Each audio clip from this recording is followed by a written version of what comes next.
all the advisors of SUARAM, the Attorney General of Malaysia, Tommy Thomas, together with us here today, ambassadors, representatives of the embassies, high commissioners, diplomats, media, members of the NGO, and all our other friends. We appreciate everyone in this hall today taking your time off this weekday morning to be with us for the launching of the Human Rights Report Launch 2018 this morning. During the event, please kindly have your headphones switched off or just having it silent so you wouldn't avoid any interruptions. To begin the ceremony, I would like to invite Dr. Kua Kia Soong, who is the advisor of SUARAM, to the stage to give us a few words of the opening remarks. Please, thank you.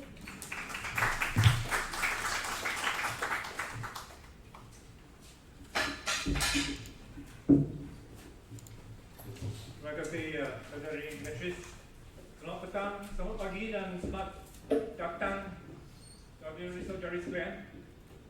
Ladies and gentlemen of the press, the ambassadors and ambassadresses, comrades and friends from the civil society, thank you for coming to this launch of the Human Rights Report on Malaysia by SUARAM, which is happens to be our 21st report this year, because our very first one was published in 1998.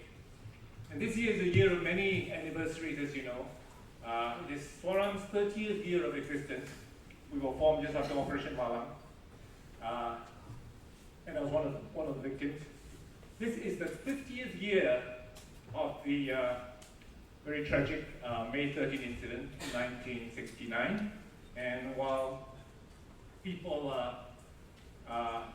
talk about bloodbath, etc., there are also very important human rights alterations in the Constitution and in the situation in Malaysia from that time, which were really legislated in 1971. So before we release this Human Rights Report, which will be done by our young staff, Dobby, I'd like to thank everybody, especially the contributors to this report in civil society. Thank you very much. The effort has been a consistent one through the years, and we appreciate that. It all reminds me to say at this time, to remind us that human rights remains an issue even under the new government. And there are several important ones that were actually in the manifesto of Pakatan Harapan, in the Buku Harapan, which unfortunately have been ditched. And unfortunately, these have been these important international treaties have been compromised based on what I would think are very erroneous grounds. One of them, of course, is the Roman Statute of the International Criminal Court, which has been twisted into an issue that sort of impinges on the ruler's sovereignty. To me, that's a red herring that's been pointed out by many people. It's a red herring in the constitutional pond. Up to date, 122 countries, including Cambodia and Palestine, have ratified this ICC, this International Criminal Court. The second, perhaps, and what I'd like to say about the ICC is that in the 50th anniversary of May 13, if we have a recurrence of May 13, the crimes against humanity are crimes that an international criminal court should rightly take heed of. And ever since May 13, I would like to remind you that with other incidents of equal importance, such as Kampung in 2001, where about 6 people were killed, mainly affecting the Indian community. So these are issues that I think the International Criminal Court should take note of. The second issue is, of course, the issue of the International Covenant on the Eradication of Racial Discrimination, ICER. And again, unfortunately, it has been twisted into an issue in which it requires an amendment or a change of the Constitution, and that requires 2/3 majority in Parliament. And the Prime Minister has said that that is impossible to do at this present moment because of the political forces in Malaysia. But I would take issue with that and question whether the federal constitution, does the federal constitution encourage or promote racial discrimination? I think not. And the founding fathers and mothers of this country would think not as well. Because when we look at it, they always point to Article 153 and say that that is an issue that needs amendment, and that requires the human rights, the fundamental liberties to equality that is in Article 8 of the Constitution to be realized. And I'd like to remind the country that Article 153 mainly mentions the special position of the Malays. There's no mention of so-called special rights. There's no such thing as special rights, because rights only applies to human beings. All human beings have an international human right. There's no such thing as any particular ethnic community having special rights. The Constitution only mentions the special position of the Malays. And the Yang di-Pertuan Agong is supposed to safeguard the legitimate interests of other communities in this country. And in fact, the Reid Commission had proposed that the sunset clause for the Article 153 should be 15 years. And the other thing about May 13, this 50th anniversary, is the fact that the so-called social contract that our founding fathers and mothers were supposed to have contracted to in 1957 was actually amended in 1971 by this Amendment 8A to Article 153. And Amendment 8A merely talks about the reservation of such proportion of places as the Yang di-Pertuan Agong deems reasonable. Yang di-Pertuan Agong deems reasonable in departments, faculties, universities, etc., where quotas could be given for Bumiputras. In fact, there's no mention of Bumiputras in the Constitution. Bumiputra is a term that has been used by the UMNO after 1971. And so I would like to know from our constitutional lawyers in this country, and the Attorney General might venture an opinion on this, whether in fact Article 153 requires, especially Amendment 8A, whether that is requires amendment to be by Parliament, and whether it is a question of racial discrimination in this country, whether the apartheid policy, I call it an apartheid policy because it's only for Bumiputras in this country. I can send my children to UiTM. Is that, can you justify Article 153 even with Amendment 8A for such a policy? I'll be interested to know. I think the Minister Wetamurthy, who is now handling the national unity portfolio, is the biggest publicist for the question of racial discrimination in this country, as we know in recent years. And as far as ICED is concerned, 179 out of 193 countries up to date have ratified ICED. So Malaysia is only one out of 14 countries that have not ratified ICED. No, if we want to be a new country, a new Malaysia, is that justified?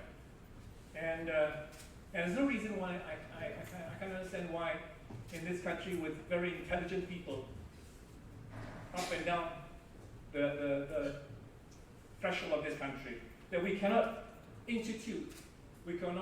implement policies, affirmative action that is based on needs and sector rather than on race. You keep on having these duplicitous statements by politicians that says, yes, we're going to make sure that the B40s gain from this policy, but we must also look after the interests of the Malays. And then, if all the Chinese are rich in this country, they will be left out of such policies anyway. They would be in the B40. So why do we need to have policies that are for the B40, couched in racial terms? This is one thing that I hope we, in this new country, we can avoid such racial stigma in all our policies. And I would like to remind our politicians as well that Tun Razak, the second Prime Minister of Malaysia, said that the new economic policy would end in 1990. Today it's become a never-ending policy, the NEP. And policies that are aimed at the rural sector, are supposed to benefit the poor farmers. But if that policy is aimed at all Malays in the rural sector, rich land owning, there are many. If you study the rural Malaya and rural Malaysia, there are very rich landowners in the rural sector as well. And so I don't see why race has anything to do with it. To conclude, I think civil society has got a big part to play in pushing for reforms in New Malaysia. And I hope that besides these, the many repressive laws that Dobby will show in the Human Rights Report study, that many of these repressive laws are still existing in this society, should be abrogated. Thank you very much.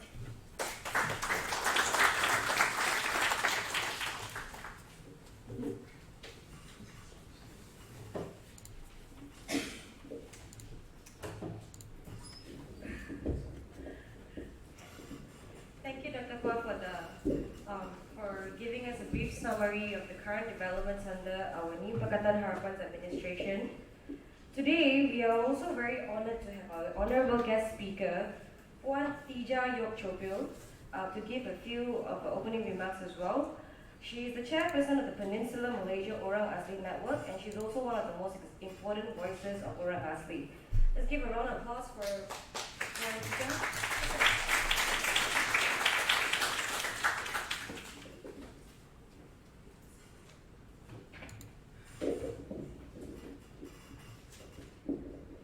Selamat pagi semua. Sorry sebab I will speak in bahasa, so someone will help me to translate into English. Okay, terima kasih sebab beri saya peluang pagi ini untuk berkongsi apa yang berlaku kepada orang asli setelah kerajaan bertukar. Okay. Semua orang sedia maklum, isu orang asli ini sebenarnya isu yang dah berkarat, yang tidak tahu bila akan selesai. Okay. Sebenarnya saya sebagai aktivis, saya sudah menjadi aktivis selama 30 tahun dari usia saya 18 tahun. Apabila saya sudah kecewa dengan kerajaan Barisan Nasional, saya berkempen berhabis-habisan supaya Pakatan Harapan menang. Komuniti orang asli yang selama ini begitu tegar, menjadi penyokong tegar Barisan Nasional, akhirnya mereka mulai bertukar dan mengundi Pakatan Harapan, sehingga Pakatan Harapan di satu tempat, contohnya ya di Perak, Menteri Besar yang sekarang dia menang undi orang asli hanya 36 undi sahaja. Dia boleh jadi Menteri Besar kerana undi orang asli. So harapan saya secara pribadi, juga harapan komuniti, aktivis-aktivis lain, kami ingin melihat perubahan. Kami tahu Pakatan Harapan baru jadi kerajaan, tapi bagi kami masyarakat kecil yang begitu lama tertindas, kami rasa masa dalam tempoh 100 hari atau 9 bulan atau 10 bulan itu, bila kerajaan Pakatan Harapan berjalan sangat perlahan, kami rasa macam sesuatu yang membimbangkan kami, membuatkan kami rasa takut bahawa nampaknya tak ada apa-apa perubahan yang akan berlaku pada orang asli. Kenapa saya cakap macam tu? Sebab semasa Barisan Nasional, isu orang asli, pengambilan tanah-tanah orang asli, suara-suara orang asli semua diputar belik, tidak diberi keluar. Tanah orang asli menjadi target pembangunan, target kononnya untuk kepentingan negara dan sebagainya. Sekarang Pakatan Harapan telah menjadi kerajaan pun keadaan itu sama, malah lebih teruk, kerana dia punya kepimpinan tinggi yang macam Menteri Besar dan sebagainya. Mereka mengeluarkan kenyataan-kenyataan yang agak biadab bila mereka memberi tumahan kami sebagai mereka yang sepatutnya dulu aktivis atau dulu kononnya ingin menjadi kerajaan yang lebih baik dari Barisan Nasional, mengeluarkan kenyataan-kenyataan yang mana masih cok kami sebagai penceroboh hutan, penceroboh tanah kerajaan sebagainya. Mereka tak pernah beri kami jawapan. kami bukan rakyat Malaysia? Apakah kami bukan tinggal di situ dari zaman dulu? Bukan wujud di tanah Semenanjung ini sejak dulu lagi. Mereka tak pernah bagi kami jawapan. Kami muncul dari mana? Kami datang dari negeri mana? Negara mana? Sebab saya rasa kami bukan suka kacau orang. Selama ini saya rasa kami susah ke, kami miskin ke, kami duduk di tempat kami sendiri. Kami tak suka kacau. Itu sebab dulu orang asli duduk di tengah badan Kuala Lumpur. Bila pendatang, bila orang bangsa-bangsa lain datang, ya, penjajahan berlaku, datang, orang asli undur. Kenapa diundur? Ramai orang kata orang asli takut. Bukan sebab kami takut, saya rasa nenek moyang saya bukan penakut. Tapi kami tidak suka gaduh. Kami tak suka perang, kami tak suka menyusahkan hidup orang. Jadi kami beri kamu laluan. Kami beri orang yang datang laluan. Kami sedia berundur. Jangan kacau hidup kami, tinggalkan kami sendirian. Kami akan bina hidup kami. Kami tak akan ketuk pintu kamu dan minta beras dari kamu.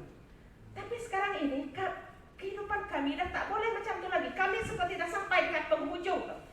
Seperti kami dah sampai dekat satu bukit yang begitu tinggi yang kami tak boleh undur lagi. So kami terpaksa berhadapan dengan semua orang dan lawan. Kerana kami tak ada tempat lagi. Walau kami tak suka ini. So apa yang berlaku sekarang ialah, bilakah kerajaan nak mengakui bahawa kami ini rakyat Malaysia yang sejati? Saya tak nak cakap kami orang asal yang memiliki negara ini, saya tak nak cakap macam tu. Tapi kami adalah rakyat Malaysia seperti rakyat Malaysia yang lain. Bila kerajaan nak mengakui ini secara sah dan secara jujur dan ikhlas, bukan bermuka-muka sekarang. Okey, orang asli juga part of the Bumi Putra. Tapi apa yang Bumi Putranya? Bila orang asli tinggal di mana-mana yang kami tinggal, di situlah kerajaan akan ambil untuk pembangunan. Di situlah kerajaan akan serahkan tanah itu untuk syarikat-syarikat besar, untuk tokeh-tokeh kaya raya. Yang mana bila kami halang, kenyataan pemimpin-pemimpin tinggi ini selalu cakap, oh kalau kami stop itu projek, orang akan hilang kerja. Dia sedar ke yang orang asli bukan saja hilang kerja, tapi orang asli membunuh anak kami sendiri. Sebab jika tanah kami diambil, ekonomi kami hancur, identiti kami hilang, pekerjaan kami tidak ada, ekonomi tidak ada, anak kami nak makan apa? Bukankah dia akan mati juga? Tapi nampaknya mana-mana kerajaan yang memerintah Malaysia, dia hanya pentingkan perut mereka, pekerjaan mereka, tapi mereka tak pernah fikir perut orang asli, masa depan orang asli. Okay. So, hak asasi manusia.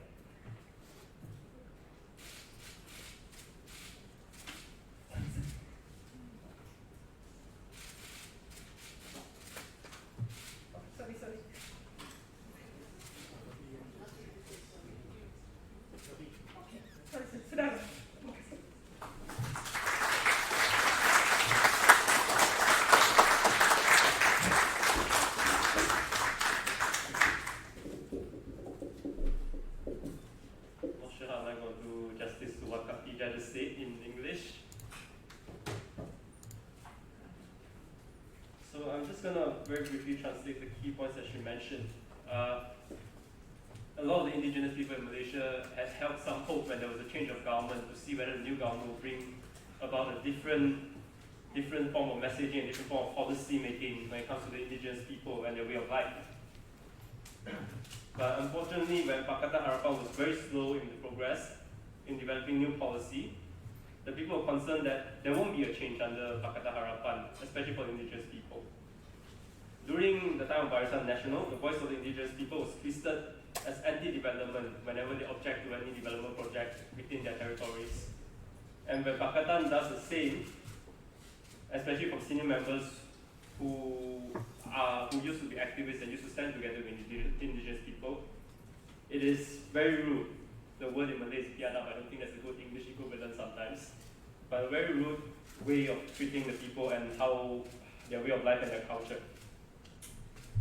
Now, when the government goes in to develop a land, the question of where are the indigenous people? Is it not where they are from, where they stay?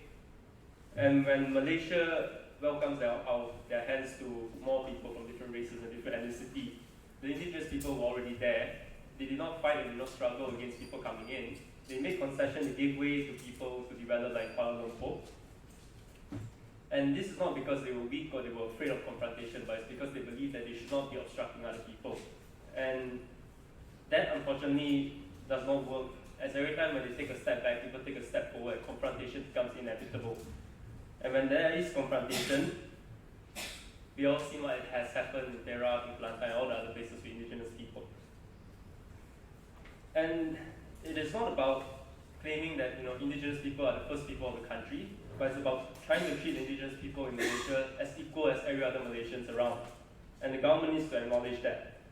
And when the government says that all these lands are given to big companies for development, for work, and without them, there will be no work, there will be job losses, what about the indigenous people? When the land of theirs is taken away by big companies, they also lose their work and they also lose their way of life.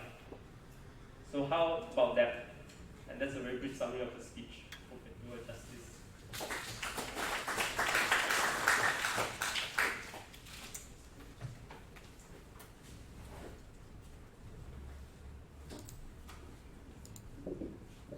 Thank you, Tijah, for the very heartfelt insight from us to understand more about Orang Asli.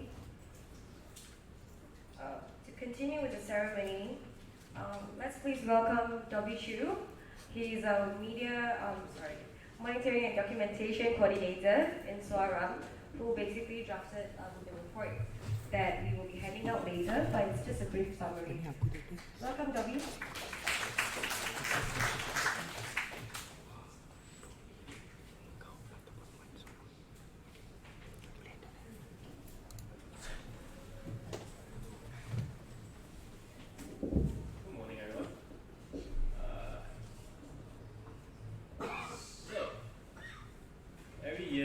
SUARAM will launch 2 reports, and every time the report is still as thick as ever, even though I try to reduce it a little to make it a little more concise. Some years it's because things are bad, and there's a lot of stories or cases that we like to highlight and share with people. In some years, like this year one, I think it's a lot more reflective because for once we have a government that provides some degree of opportunity to listen to at least criticism against their policy and what they have done or failed to do. So this year will be a bit more reflective, and the report chapter we have covered about 14 chapters, including some issues of Sarawak on IPCMC, the Independent Police Complaints and Misconduct Commission. We also cover some other topics on gender and sexuality. But most of the topics I'll focus here is the one that SUARAM worked on directly. There are a lot of issues in Malaysia that SUARAM unfortunately does not have the capacity to work on, like freedom of religion and belief. It's not a mainstay of our work. So without further ado, the right to fair trial is always something that SUARAM has been working on for the past 30 years. It's a bit disappointing we're still working on it for the last 30 years, but can we do? Anyway, so just a quick bit of it. There's going to be 2 parts of this. One, I'm going to share you the current situation, and I'm sure there are some that are quite unfamiliar with all these big names of SOSMA, POCA, POTA. I'm going to go through a bit later how they are, what they are, and how they function. Essentially, the situation after the change of Pakatan Harapan government, it largely remained the same. It is still a tool that's very widely used by the police to prevent crimes, as they put it. And in a lot of these cases, it's very difficult to ascertain what is the cause for arrest. Initially, when SOSMA was introduced, it was said to be an anti-terrorism law. And as the year goes by, it started to be used against what we call organized crime, and eventually extended to some lawyers, and also extended to human rights activists. And nowadays, if you look at POCA, it was also designed in the same way. It's meant to prevent organized crime, secret society, and triads. And nowadays, you look at the kind of arrest and detention there are. You have people who are petty thieves, who have no other job, they steal for a living, and after 1 or 2 cases against them, they are detained under this law. So those are the kind of trends we have observed since 2015, 2016. And the numbers was always very ambiguous and very vague. The government in the past will not review any direct numbers or how many arrests or how many detention there are. If you look through some report in 2016, for example, we know that back then there was maybe about 500, 400 prevention of crime arrests during that year itself. But as we go by the statistics in 2017 and 18, suddenly we realize that 500 cannot be the actual number, because right now alone, we easily have 3,641 people who have been arrested or still serving detention in prison. and this is detention without any form of trial.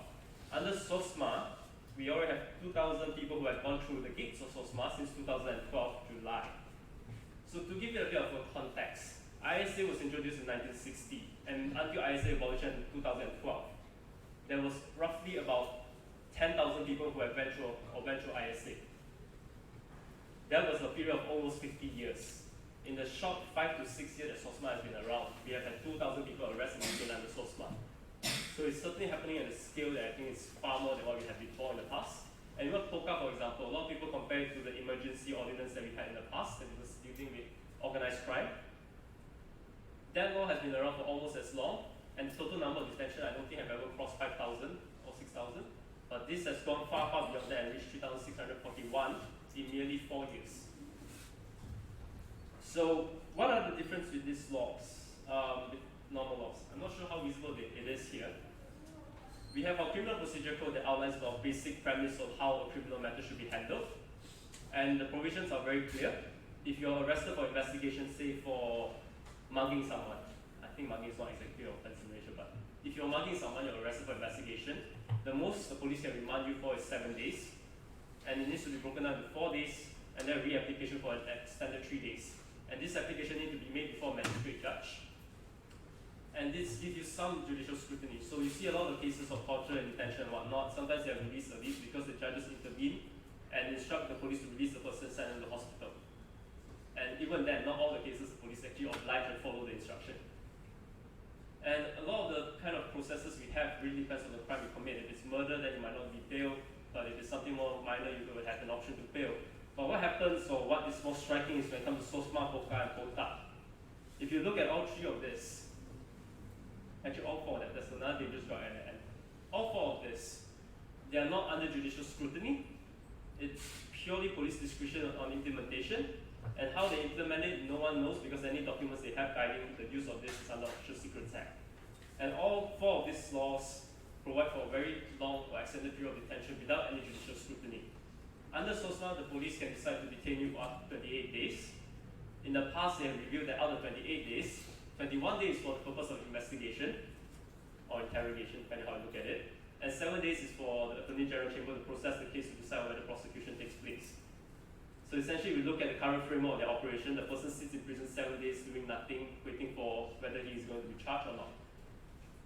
Now, if you look at POCA POTA, it is an improved version of the Internal Security Act where you used to be detained for 60 days. If you look at the Dangerous Drug Act, that is the oldest law we have, and that reflects ISA a lot in nature and also in the words of the law itself.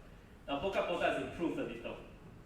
You need to be brought to a magistrate, technically, for remand hearing, but the magistrate has no discretion in approving or denying the remand. Essentially, it's just a process where they rubber stamp it and say, okay, remand extended. Now, that always piqued my curiosity. Why do you bring someone to the magistrate if the magistrate has no say in it? Then I found out in some old articles that I realized, under emergency ordinance, there was one very prevalent problem that happens. People will be arrested, their family members will not be informed. So next thing you know, a family will be filing a police report saying that my family member is missing. And the police will suddenly say, oh, he's actually detained without trial under EO, the emergency ordinance. So I assume, it's not captured in the Hansard, but I assume this was the direction when they decided to have a small remand process for POCA and POTA, that people will not just suddenly disappear, and there's some degree of record somewhere that they have been arrested. Now, the first two, you will have some degree of trial. At SOSMA, I think a lot of the lawyers that have practiced SOSMA or have dealt with SOSMA cases will tell you there's no such thing as right to fair trial under SOSMA. When you have hidden witnesses, you have very questionable practices, you have elements of torture and interrogation. It's hard to say that there's even a fair trial. Now in POCA, POTA, and DDA, there's no such thing as a trial, and there's no such thing as judicial review. If you're arrested, you'll be in prison for 60 days, you'll be brought before an administrative hearing that you're not represented, and they'll decide whether you go to jail for 2 years or serve a house arrest for at least 2 years. Now, house arrest, I think in most country contexts would be you are forced to stay at your home for a designated period of time and not leave the place and not go to some certain places. In Malaysia, our house arrest is a bit different. In Malay, we call it membuang negeri. In English, that means exile. That's also another part that confused me because that's not captured under the law. And then I realized why they call it buang negeri or exile is because they don't keep you at your own home. They'll put you at a designated location away from your home, and and usually it's quite far away. So if you're from Kuala Lumpur, they might put you somewhere in Penang. And you're supposed to find a place to rent yourself, find a way to make a living yourself, and stay there and follow the instruction to stay there under house arrest. And we have had some cases where police officer reportedly go to these people later on and essentially ask a bribe from them, and if they don't bribe the police officer, they'll just reveal to gang members or people who would do them harm to say, this guy is here, go for it.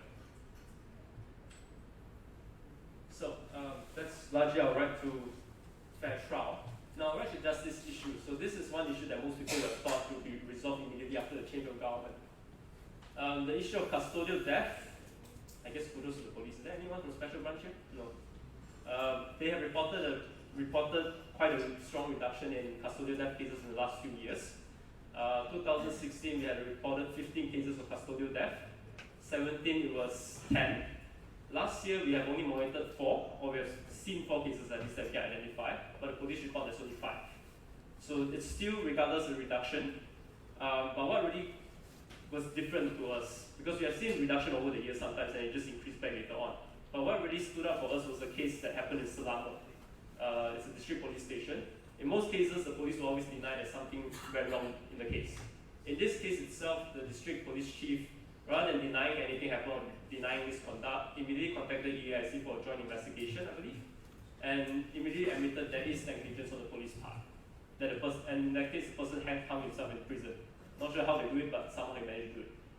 So I think to us, that's a very exemplary way of handling it. Rather than denying that something has happened, take responsibility or accountability. And if you notice in that case, there was not exactly a lot of backlash of people complaining that this person has died, it's unfair, there's something wrong. Yes, there's something wrong, but how it went wrong, people will understand the cause of it.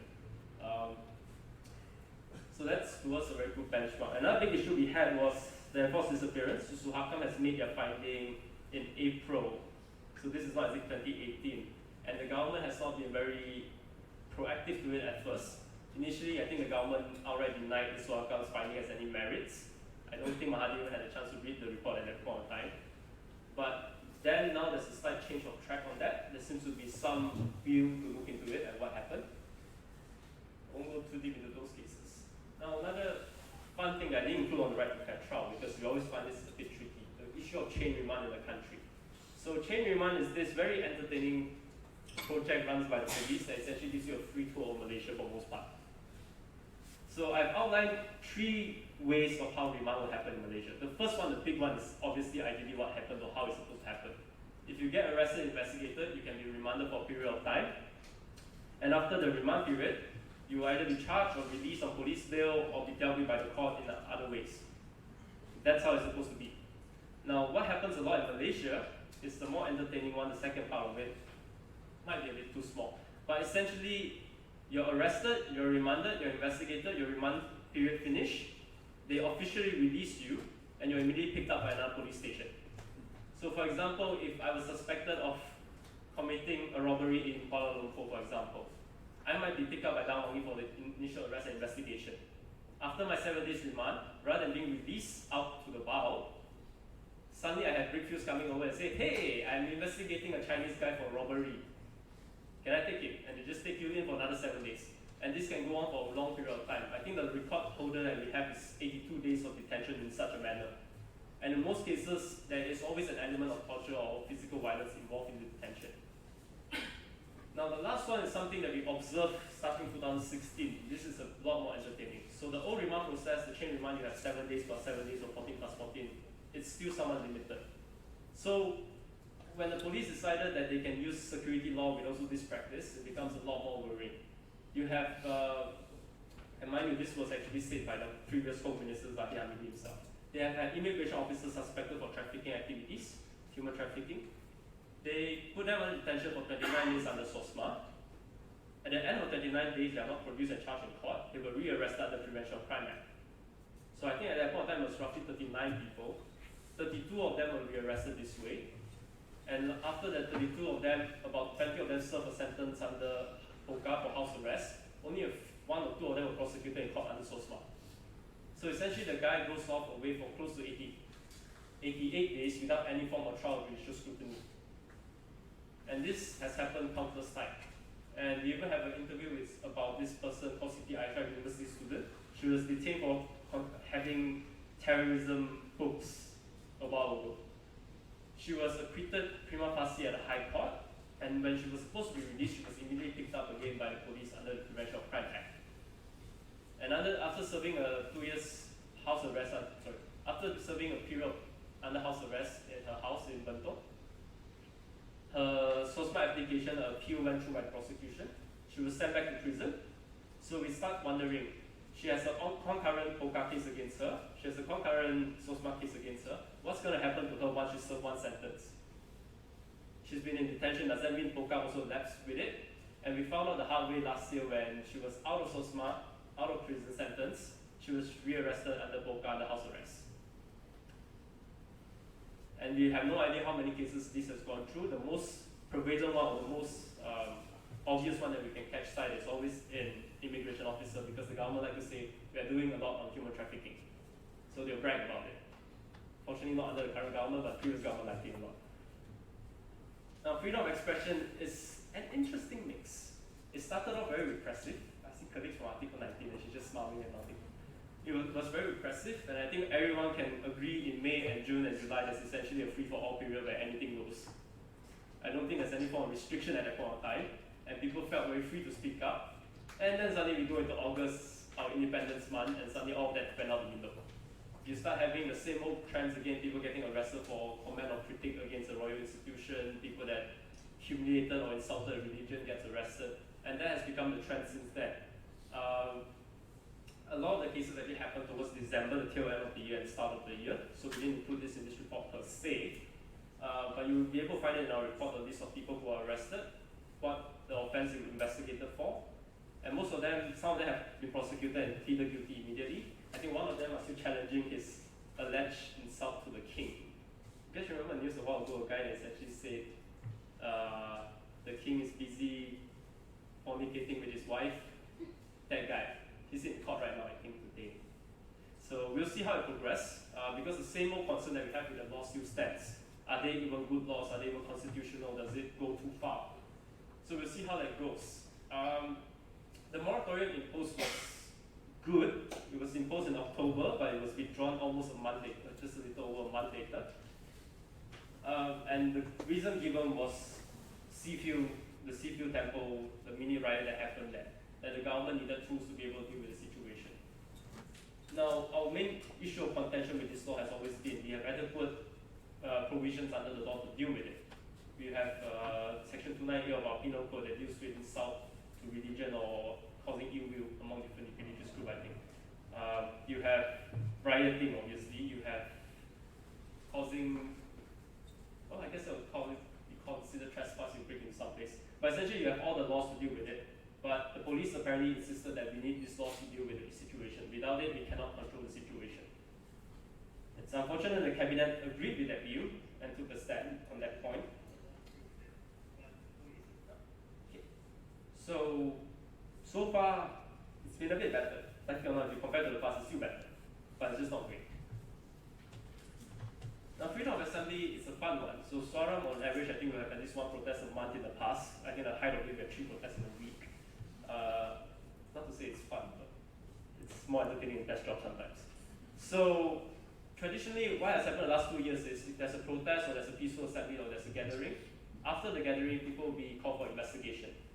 If you look at our report, I think the last 3-4 years, it has been consistently starting with AME and Stephen getting called for investigation for a year-end protest or assembly. That happens on New Year's Eve. And that was still the trend towards the early half of 2018 and towards about August, I would say. And after that, things eased off a little. One of the biggest changes I think we can observe during that period of time is used to be the police would never say, okay, fine, go ahead with it. But that has changed to nowadays that when there's a notice given, things are done in order. They will just say, yeah, sure, go ahead. And this is not something that's exceptionally new. From my own observation the past few years, even though the police force itself might not be very accommodating to it, they usually will provide some support, especially from a traffic division, or in some cases, when we had a Women's March last year, there was not enough marshal, I believe, and suddenly you see the police was essentially playing the role of a marshal on the sidelines. So those are good, and I think those are the direction the police should be heading towards peaceful assembly. not to interrupt or to obstruct, but to provide support and make sure it goes peacefully and smoothly as possible. Free and fair election. We have also the per se chairperson here, so he can probably share more with you on the side times if needed. So I don't think the history book has determined whether the win in online May was a surprise victory or a surprise defeat or how we want to look at it, but most people agree it's a surprise except maybe for one guy. Yeah, I don't think there was any analysis that said that Pakatan Harapan was going to win, except for one guy. I'm going to name the one guy. Anyway, so they won, and the biggest thing you can see in a sense was the change of the election commissioners. Most of them, all of them has resigned since then.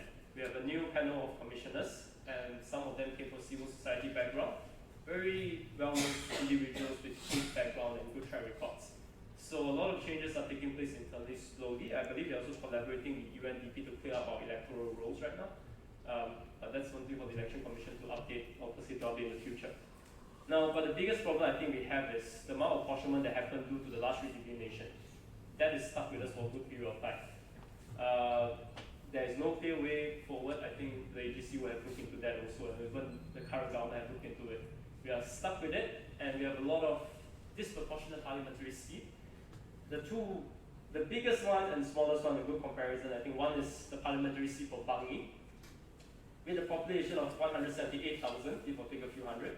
And then you have Igan, because it's Sabah or Sarawak, I can't remember, sorry. I hope people from there won't get angry at me, but yeah. So you have Igan that has nearly 19,000 people. So it's always going to be a bit complex in this area because Sabah Sarawak have their quota of how many parliament seats they ought to have. But there's some disparity that is really hard to justify, especially in Selangor. I think Selangor, we have easily 2 to 3 seats that's about that size. The member of parliament there would practically be the most popular MPs in the country, I guess, because of their voter base, but yeah. But it's not great. If you look at the report, I think there's a breakdown of how much proportion vote it means for one person, one vote, the whole one person, one vote idea. I think in Selangor, average is only 0.65 worth of value of vote compared to the other places in the country, where it might go as high as 1.3 or 1.4, I believe. And since then, we have had a lot of by-elections. Some are untimely, some are decided upon by government MPs. But either way, election offences have been observed. Bribery has not taken place per se, but we have a lot of people gifting, trying to influence the votes. That's still there. And I think when you speak to some of the government MPs, some of them will mention the culture, some of it still sticks, especially in the rural areas. So that is something that needs to be tackled holistically in the years to come. Lawyers will find this a roller coaster last year for our judiciary. For the last 2 years, I think. We had a Chief Justice that was supposed to retire, but somehow continued as a Chief Justice. Same with the President of the Court of Appeal. Both of them resigned a month, 2 months after the change of government. And we have a new Chief Justice that's set for about 9 months. Unless I did my maths wrong. Yeah, about 9 months.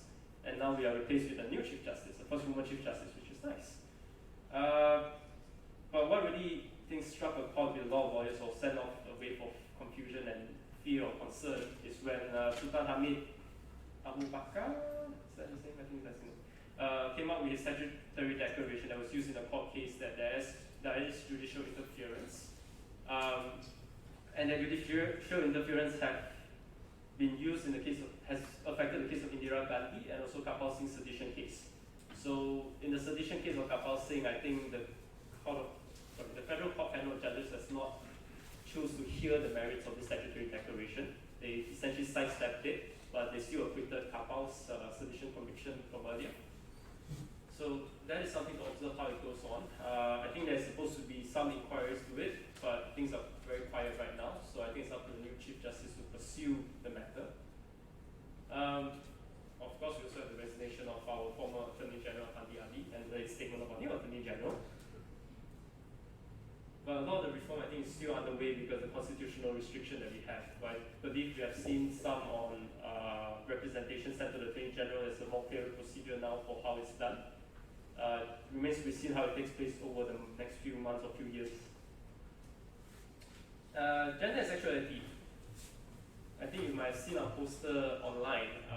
There's a bit of rainbow flag color there, and that's enough to trigger half the country apparently.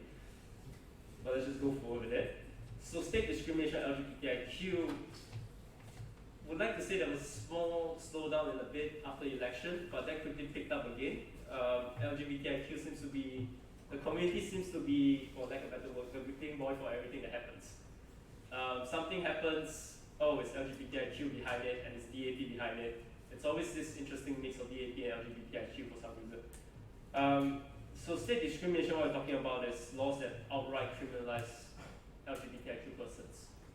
So laws on cross-dressing, especially under the Sharia law, is one outstanding one that essentially criminalize transgender people. We also have conversion therapies that's run by state agency. This is mostly run by the religious department. They have been saying that this is not coerced, you're not forced to join it. But essentially, when you look at it, if you're arrested for, say, cross-dressing and whatnot, you get sent to this rehabilitation camp, you're forced to undergo it. And I think they're trying to make a man or a woman out of you proper.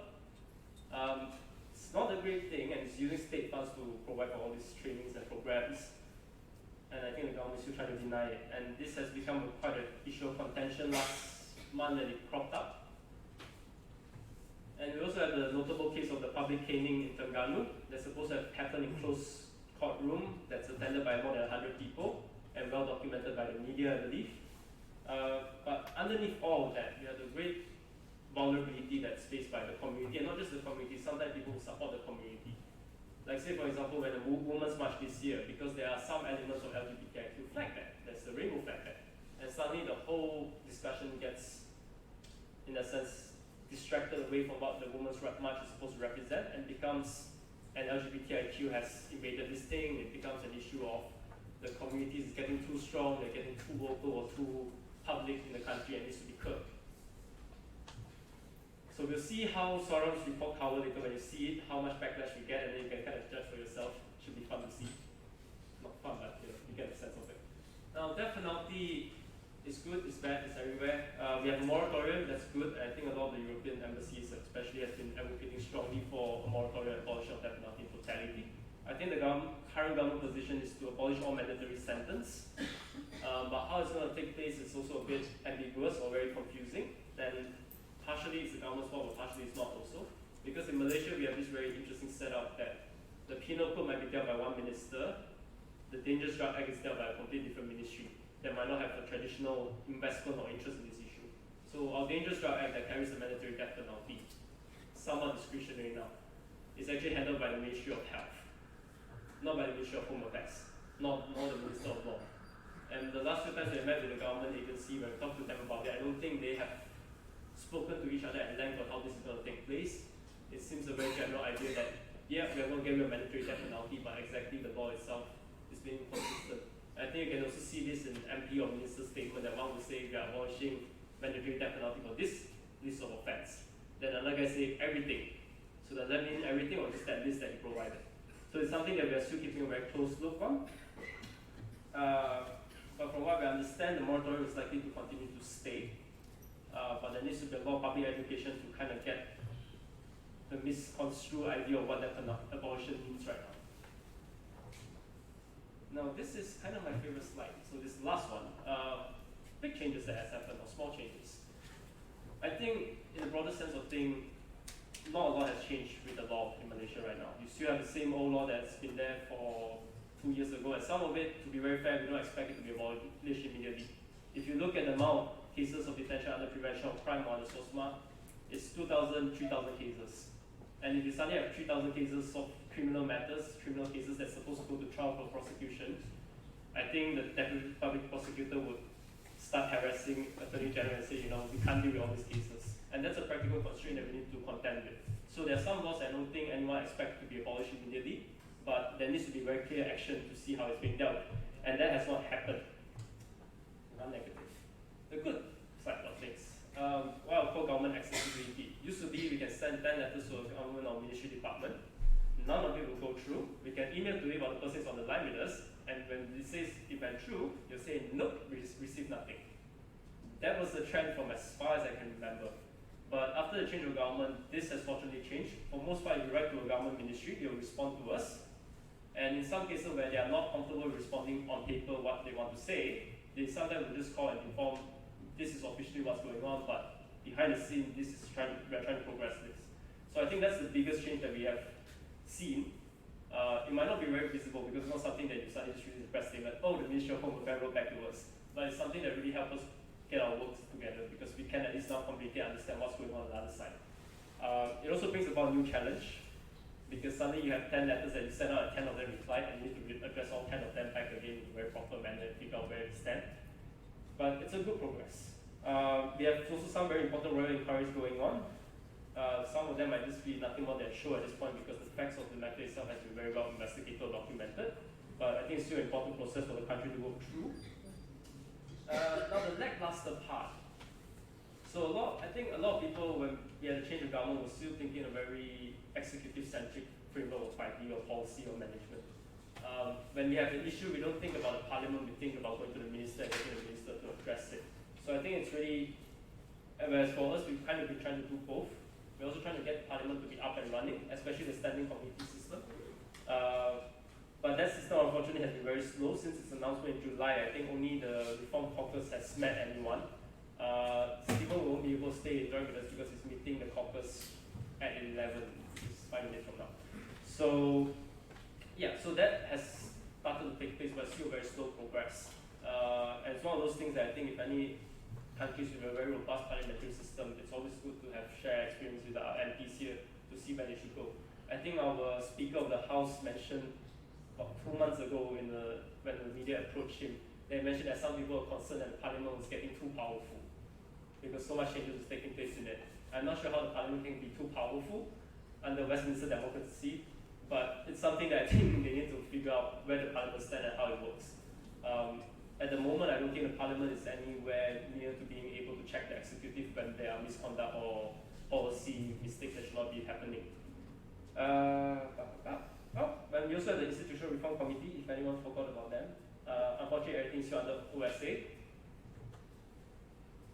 And nothing more to that. So, and sorry, one last big thing that I think we are still having a lot of problem with. The ministries might have opened up a lot more to engagement, but the tabling of new laws and policy or introduction of new policy, it's still done in a very haphazard manner. For example, like the last parliament sitting we had, the National Security Council Act suddenly tabled as a bill in Parliament for amendment.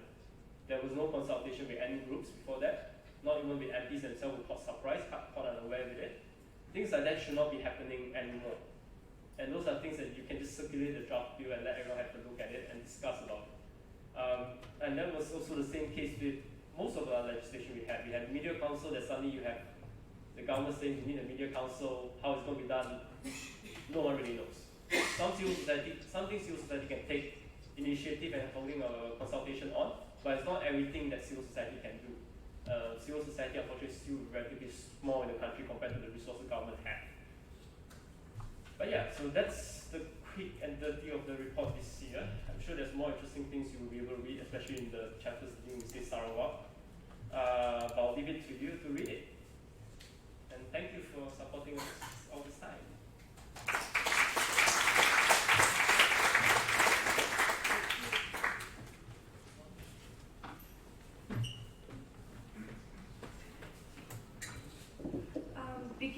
Before we proceed to the launching of our report, I would like to invite Tommy Thomas to the stage to just give a few words. Where we also, SUARAM also today, we have the honor of having him launch the report for the year of 2018 with us. So can we please have a few words by you?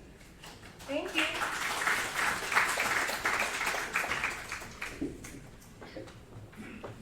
Good morning, ladies and gentlemen, distinguished guests.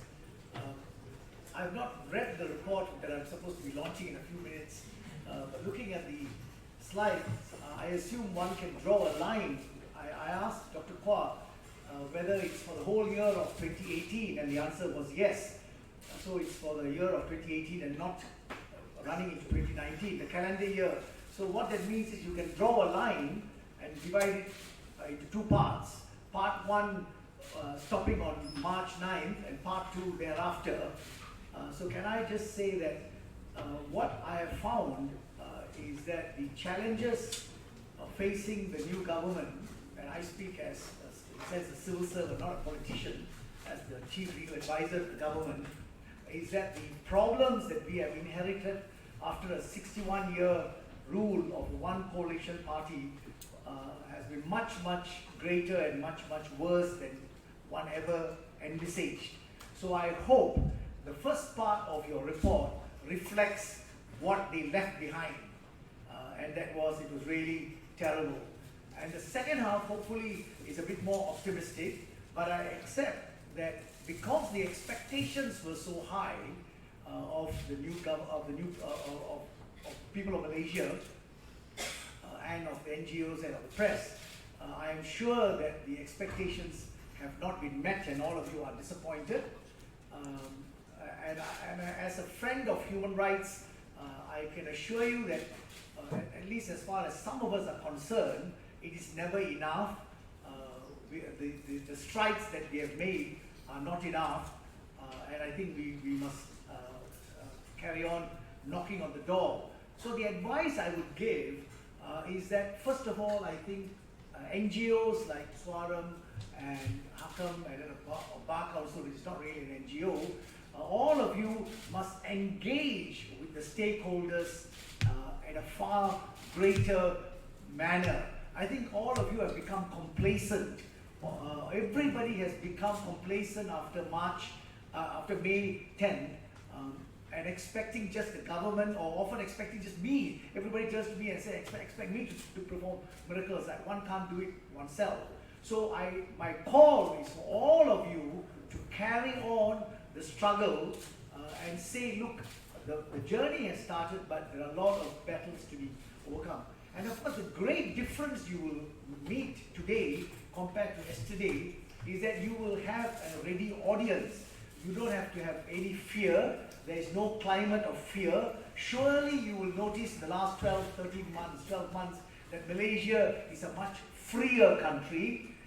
There is so much more space. You must at least acknowledge that. And we are probably one of the freest countries in Asia, if not in the world. And I tell people that you are as free as you are in London or Stockholm or wherever. Make use of it. Because whatever the police may do, and of course I understand the police have been investigating a lot of alleged offences, dating offences under various acts, but there have been very few prosecutions, and because ultimately I make the decision, or people under me make the decision to prosecute. So certainly if you look at the number of prosecutions in the last 1 year in the civil rights area, it has been very minimal. But investigations have taken place, and that is something that you all must talk to the police. So please go and engage permanently outside, park yourself outside the police departments and say, look, why are you not listening to us? Why are you not reforming? And likewise to all the other bodies, if you other agencies where if you think there is slow reform, for example, you don't need me to tell you that the Ministry of Home Affairs, KDN, is the most powerful insofar as civil liberties are concerned, because the police, the jails, prisons, and so many other departments, immigration, all come under the Home Minister and the civil servants. So please go and engage with them. Go there and park yourself and educate them. Because if you educate them, and again, see, nothing is going to happen to you. So basically, there's a lot of hard work by all of you. All of you have to be involved in the struggle to enhance civil liberties. Insofar as the government is concerned, I think what you should do is the lack of political will. So let's take the Rome Statute and ISIT that Dr. Kua mentioned. There are no legal impediments to either of them. And I just speak as a lawyer. My job is to advise the government on legal matters. So as far as I'm concerned, there are no legal impediments to Malaysia joining any of these organizations or ratifying any of these conventions.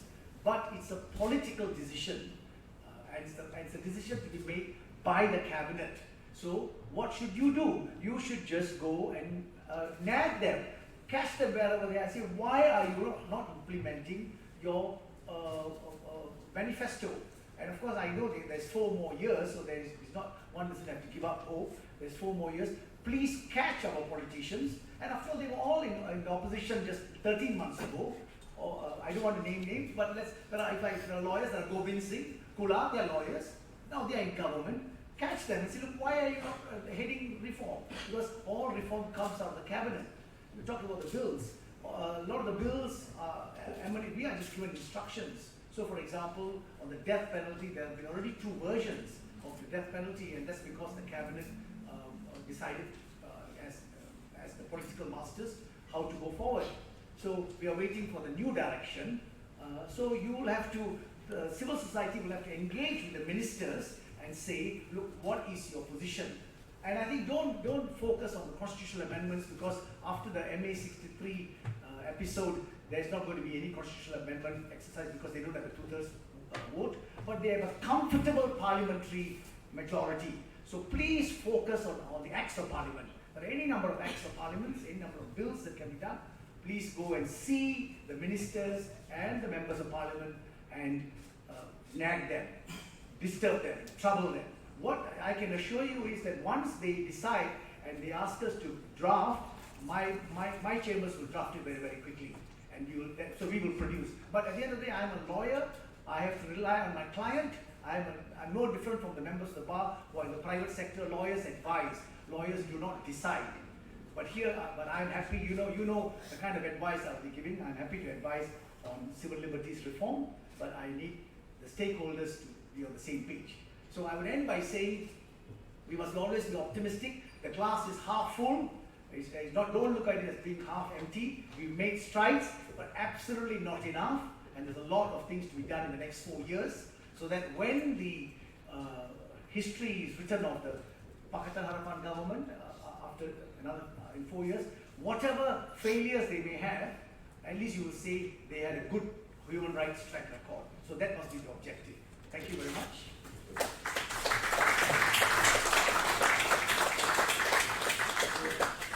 Okay, thank you, Tommy. Can we now have Tommy Thomas together with the directors of SUARAM, so Farida, Dr. Kua, Sengwan,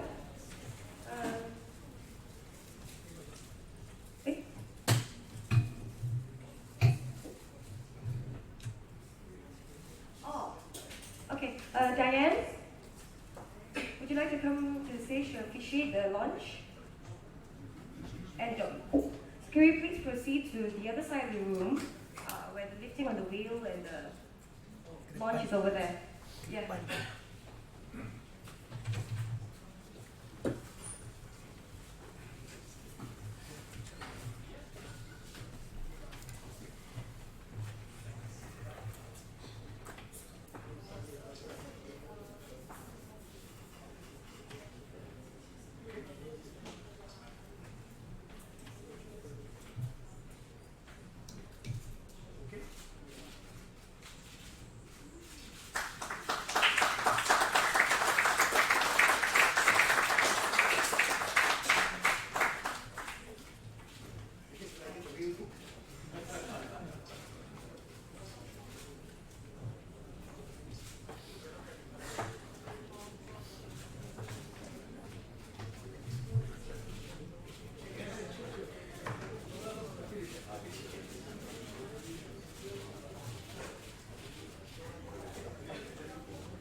There will be a donation box that will be going around the room.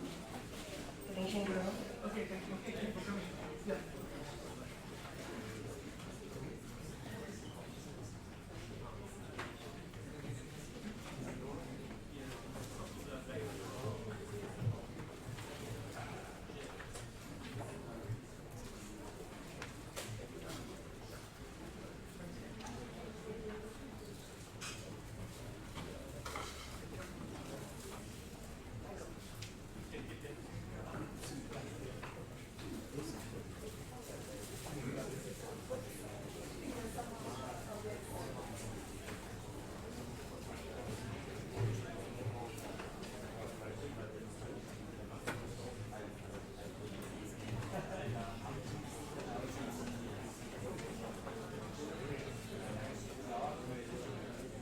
you get a copy of the report and donation box going around.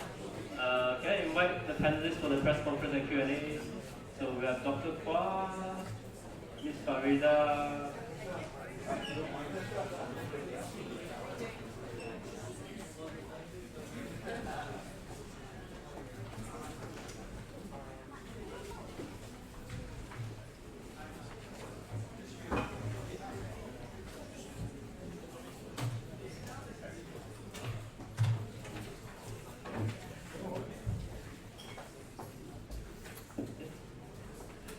Now is the press conference and the Q&A session. Should there be any questions, before you state your question, please just state your name, your organization, and who you wish to direct your question to. Okay. So are there any questions that would like to be directed to the panel?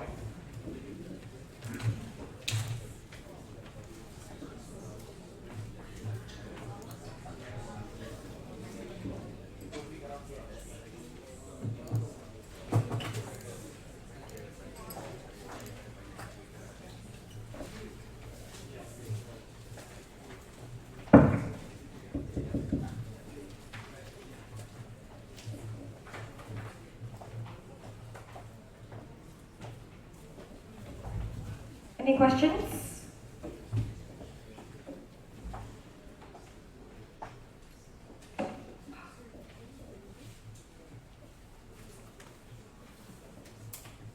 No one has questions? Yeah, sorry, I didn't hear.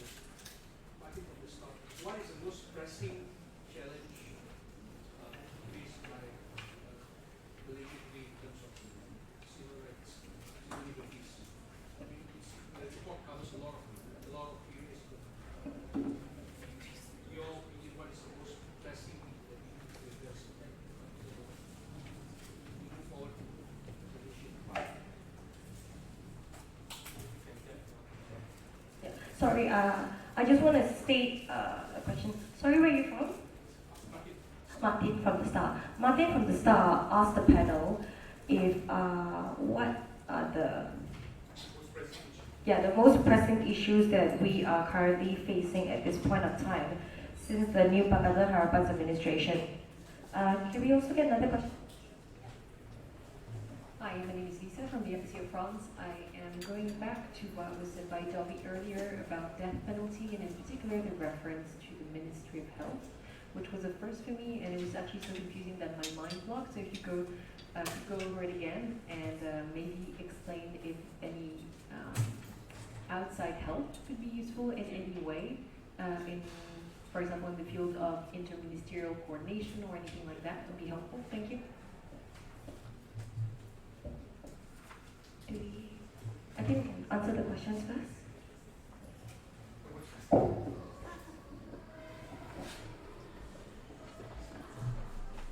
Yeah, the most pressing issue was asked, and it depends on if you were a victim of detention without trial, that would be the most pressing. I remember when I was a victim of detention without trial, my family members felt that was the most pressing.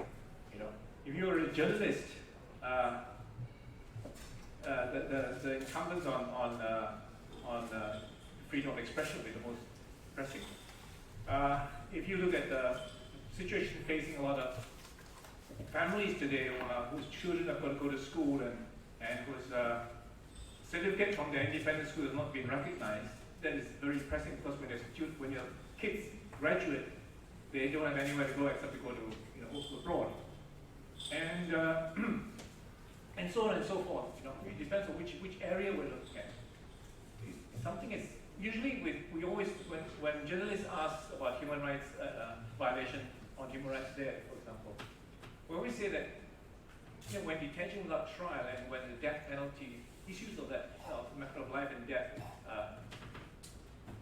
erosion of freedom, liberty, freedom of movement, etc. That is the most pressing. I don't know whether you could put yourself in a position of being deprived of your liberty, and then you would see that. I remember when you're traveling by bus to the hospital, and you see somebody having a cup of tea at a little Chinese store, and you say that is freedom, and you can't have that. and so forth in different areas. So I find it very difficult to answer the question. And that's why our human rights report is divided into those many areas depending on who you are and who you're a victim of human rights. Yeah, so that thing also actually came as a surprise to us 2 years back when the government suddenly said that there's discretionary death penalty for drug offences. So we only found out about that when we realized that the act has passed parliament, but it has not been gazetted. So a lot of us are starting to ask towards the Minister of Law at that point of time, I think it was Asal, why hasn't this been gazetted yet? And then at one point someone pointed out, oh, if you look at the Dangerous Drug Act, the minister in charge of the act itself is not the Minister of Law, but it's the Minister of Health. So then we realized we've been barking up the wrong tree for a period of time. It doesn't help when the Minister of Law is the one that's taking lead on the amendment to the law. So in terms of interministerial, we actually met with the Ministry of Home Affairs once now and Minister of Law once. But I think they are all looking from a very different perspective. Our last engagement with the Minister of Law is very clear on the legal overview that death penalty needs to go. The Ministry of Home Affairs is looking more at the micro level at what this means for the system. And I think for most part, they have no objection to it. But I think when I spoke to the officer in the ministry and just mentioned that, is there any collaboration with other ministry in terms of law reform? I think he was equally surprised that the Ministry of Health is actually involved in the Dangerous Drug Act. I'm not sure whether Dr. Zulkifli actually understands that this is also under his ministry portfolio. But the biggest help I think foreign government can at least offer assistance, especially on the drug issues. Malaysia, we still have a very archaic, very traditional anti-drug framework in a sense. It's pretty much throwing people in prison and hope they will stop taking drugs. There's been studied globally on the efficacy of a more rehabilitative approach to things. But when civil society, when we approached AGC in the past, AGC is not here anymore, we approached the Solicitor General in the past, they were not very open to this study or research and use it as a policy recommendation for the government or cabinet. So that's something that we should definitely look at. I know the Ministry of Health is very supportive of this kind of initiative, so is the prison department, but the police is on the complete flip side of it where they want people to go to jail for drug use. So those I think is direct aid that can really be helpful, especially exchange of information and knowledge and how to do this. And not just from us saying because we compare to other countries, but the other countries that can show record-wise, this is what happened after we changed our policy, this is how rehabilitation has worked, this is how drug rate has reduced. I think those would be very helpful. Any other questions? Hang on.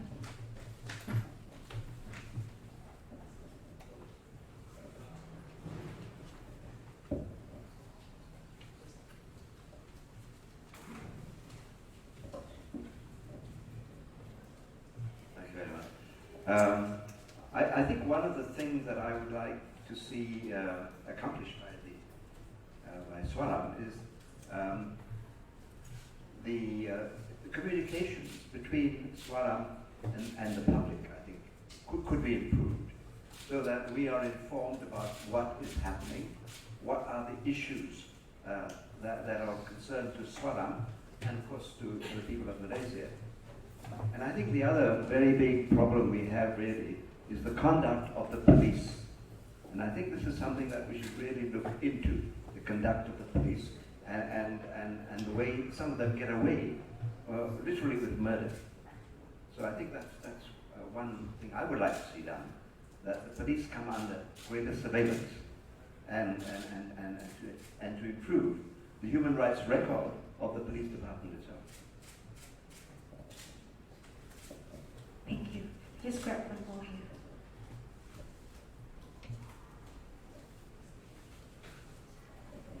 In your last slide, you basically mentioned about now you have greater access to government and everything.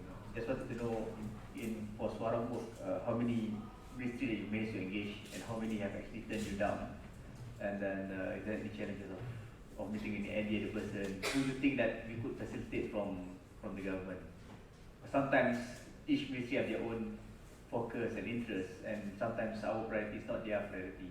But maybe you can share what is your plan in upcoming for the next 1 year. Would there be any specific ministry you want to engage if you have not done it? So yeah, that's the question. Just a quick one. So actually, if you look behind there, we have Army on the camera recording. So that's part of our new initiative of reaching out to people. live streaming our program, event activities, and having weekly sessions online about talking about issues from SUARAM's perspective. So hopefully the first one should go up sometime middle next month after Raya. Yeah, so more seditious content to be created. Now, Adli's question. I think when we break down the engagement we have with government, will always be two parts of it. One is law reform or policy change, and another one is on cases itself. I think when we look at it, most of the time we'll end up dealing with the Ministry of Home Affairs, because that's the core area of SUARAM's work. But nowadays, the Ministry of Law takes quite a progressive or very proactive approach to a lot of law reform. So we're also having to engage with its office on policy level. I think those are quite straightforward and quite easy, at least for policy level discussion with government. And we have even met them a few times through some of the roundtable groups and stakeholder consultation. The content might not have been great because of the traditional barriers we have. It's just a year into the new government, so I think the old sense of animosity is still going to be there. But I think over time that should get a bit better. But if you look at, say, cases, for example, then that's almost exclusively toward the Ministry of Home Affairs. And sometimes I think it's also beyond that because it deals with the police. If the police do not want to engage properly with the ministry itself or it's not providing adequate information, the ministry is also caught in between. Immigration is also another one that's notorious for a lot of these kind of issues. So for those, we do write to them. I think police so far have not responded to any of our inquiries. We have 2 complaints pending with the police right now with their integrity division, just testing to see they were actually work after the change of government. They said they were going to investigate it 12 months ago. 12 months later, I don't think any of us are going to be called for to meet with them. So how serious are they with listening and engaging? That's a big question mark.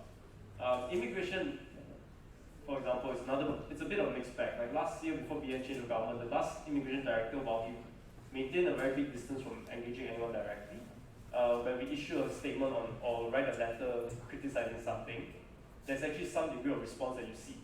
Like he replies in the press statement, he doesn't mention it's because of our complaint, but there is a press statement about it. So referring that is the issue of children being denied to school because of statelessness. But the current one, I think, is still a bit quiet, but I understand they have gone through a lot of reshuffling. And I think the most disappointing one we have issued right now so far is actually the Ministry of Communication, but I don't think it's their fault, because we wrote to them to ask them about this issue with the National Cybersecurity Strategy, because Chopil announced in November that they were having this strategy being developed by the ministry. So 5 months later, I wrote to them in January, I got it back 2 weeks ago, and the letter is actually saying, oh, it's actually passed to the Prime Minister Department now. And it took them 5 weeks to reply me that 2 lines. So I think that's the saddest we have seen. But it's improving, because back then we can send 100 letters, really nothing comes back. Now every letter gets responded at least. Yeah. Any other questions? Okay.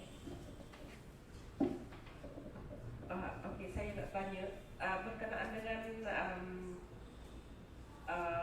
fungsi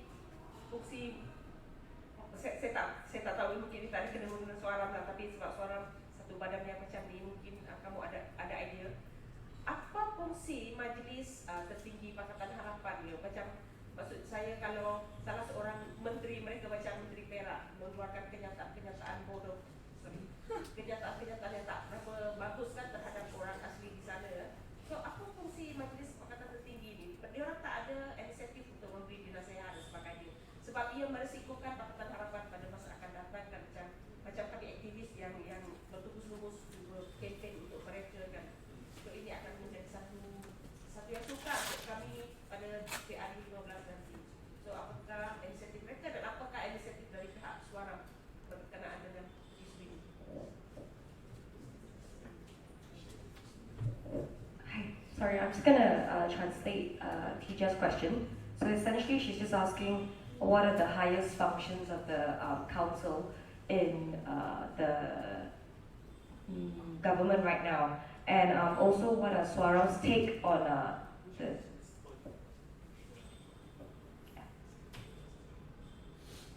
and also what is SUARAM's position and opinion on this issue. Do we have another question that we can also get together? Okay. I want to say Malay first, then I'll translate, I guess. Saya pun tak tahu. Sebab kalau kita tengok Barisan Nasional, disiplin dia orang akan ketat. So kalau seorang menteri fokus apa macam tu, dia akan resolve closed door lah kan, dia takkan terbuka. Tapi Pakatan Harapan macam kalau orang komplain kat majlis mereka, akan terus jadi berita. Lepas tu orang akan gaduh, lepas tu orang kata Pakatan tu tak united, lepas tu habis cerita. So aku tak tahu apa fungsi dia sekarang lah. And I think dia sekampung buat closed door meeting, so dia takkan tahu bila dia ada meeting kan.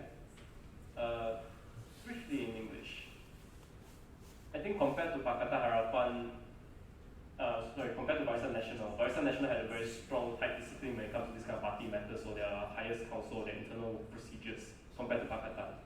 So you might see a minister saying something wrong, it will be dealt with, resolved, closed door, you wouldn't hear anything about it, but you notice the kind of stupidity stops for a while. So when it continues, you know it's the government intentional proceed with it.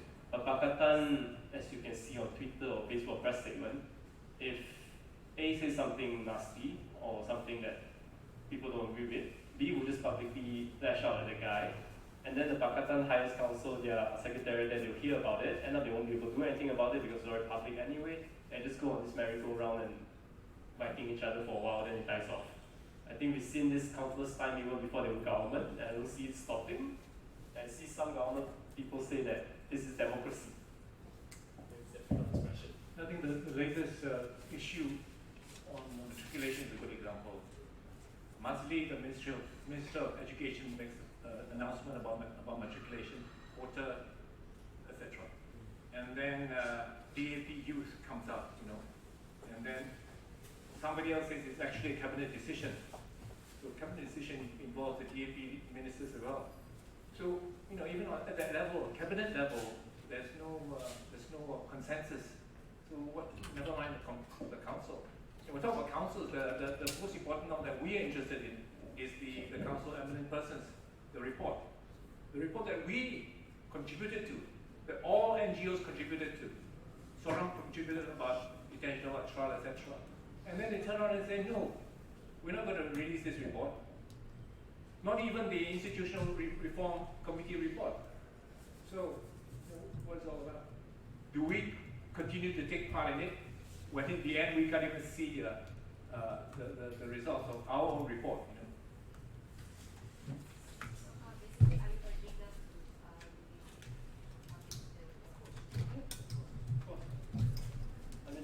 Them also, I think we have published ours on our website for a while now. Some NGOs that have the capacity have also reviewed their report, but not all organizations can be as flexible. Like Bar Council, they have internal processes, so I don't think they have released all the submission yet. So the IRC has received everything, so if they can publish it, then that will be the best. I think there are ramifications of not releasing report as well. For example, after the first 100 days and the CEP met and had a report, the Prime Minister went on to announce various things about privatization, about Proton 2.0, about the privatization of Khazanah, etc. Are we to understand that the people who were in the eminent persons council agreed to this policy? If we don't release the report, I would assume that all the members of the council, the eminent person, were all contributing to this privatization policy.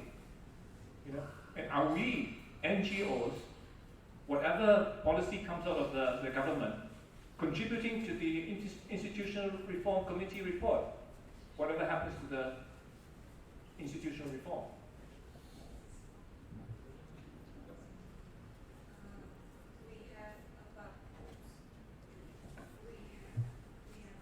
More minutes, so perhaps either we can squeeze another 1 or 2 more questions, or we could go for lunch. So do we have any last minute questions that you want to throw at the panel? Okay, right to food it is. Oh wait, we have The AG would advise civil society to engage the political masters of cabinet, because that's where policies made. In terms of legality, there's no problems, but in terms of the political will, so his advice to civil society, how are you all going to go about it, and do you all see that as a challenge? As you say that cabinet is still not in consensus at the time.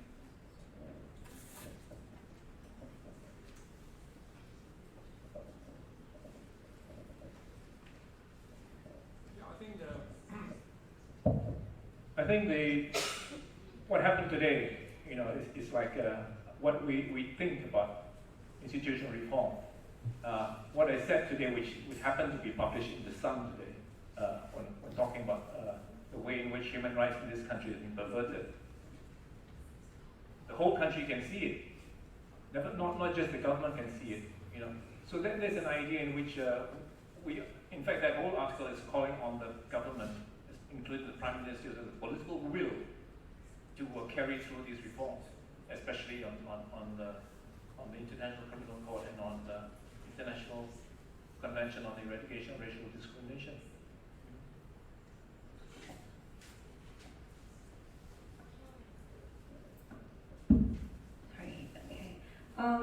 That will be the end of our launch for the report today. Thank you for coming. Yeah, thank you to the panel, and thank you to everyone else who made all the effort to attend today. And I hope you have a good day.